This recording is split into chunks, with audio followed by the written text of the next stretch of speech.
What's going on, everybody? Today I'm going to be reviewing the game Star Wars Escape from Death Star. This game came out in 1977 from the Kenner Corporation, and it is for 2 to 4 players. Now, the object of this game is to escape the Death Star, quite obviously.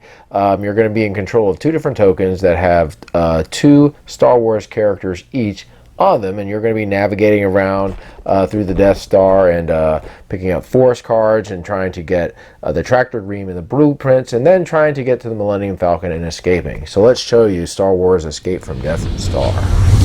Okay, folks, let's get right to it. We will go ahead and start with the 2 tokens that you're going to be receiving in the game, and there's 4 different colors.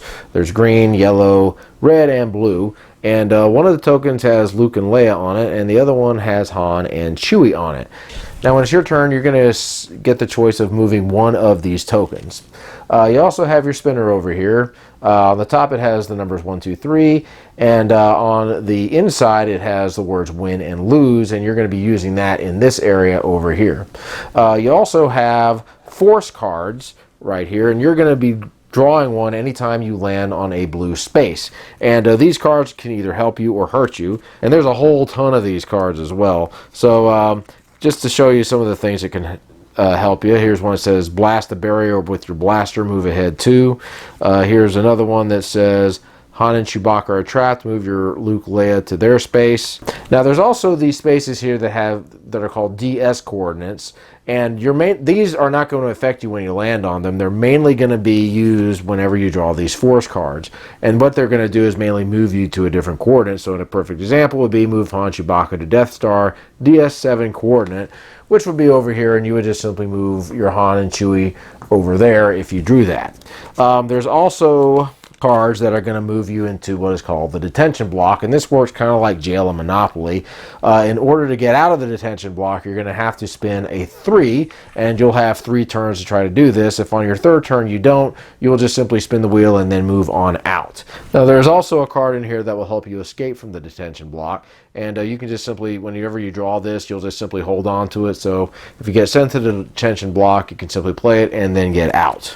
Now the way movement works is you're just simply going to be moving along these lines over here. You can move in any direction, but you can't double back. You just have to also remember to stay with the lines. Another unique rule too is if it turns out that you have like a character, 2 characters over here, and then a player with the same character lands on you by exact count, then that player that got landed on is going to have to move back to the trash compactor. And there's also cards in here that are going to move you to the trash compactor. Now the object of the game is you're going to be trying to get over to the Rebel base.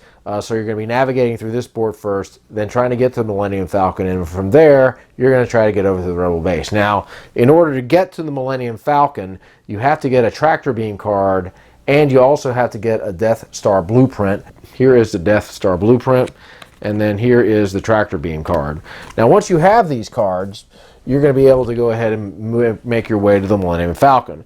Now, in order to get to these spaces, you have to land on them by exact count, and the same goes for the Millennium Falcon. And you can only enter the Millennium Falcon once you have these 2 cards. Anyway, let's just say we got both the players end up making it to the Millennium Falcon over here. And now what's going to happen is they got to get to the Rebel base.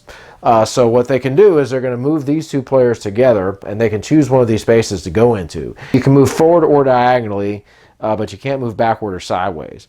So let's just say they decide to move over to this space. Well, in this case, nothing would happen. But if they decide to go into a TIE fighter space, they're going to engage in a dogfight. This is where the win-lose comes into play. So what they're going to do is spin the spinner, and let's say they landed on win. So they will have defeated the TIE fighter, and they will get to move forward again.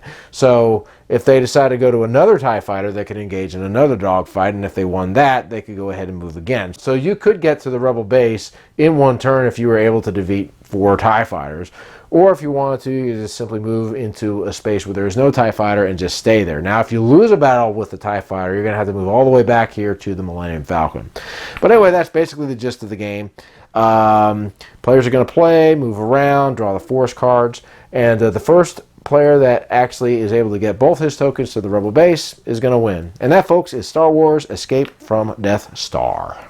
So my final thoughts on Star Wars Escape from Death Star. One of the things I like about the game is there is a risk and reward factor to it. You can choose to land on the force spaces and try to help yourself. Of course, it can set you back some.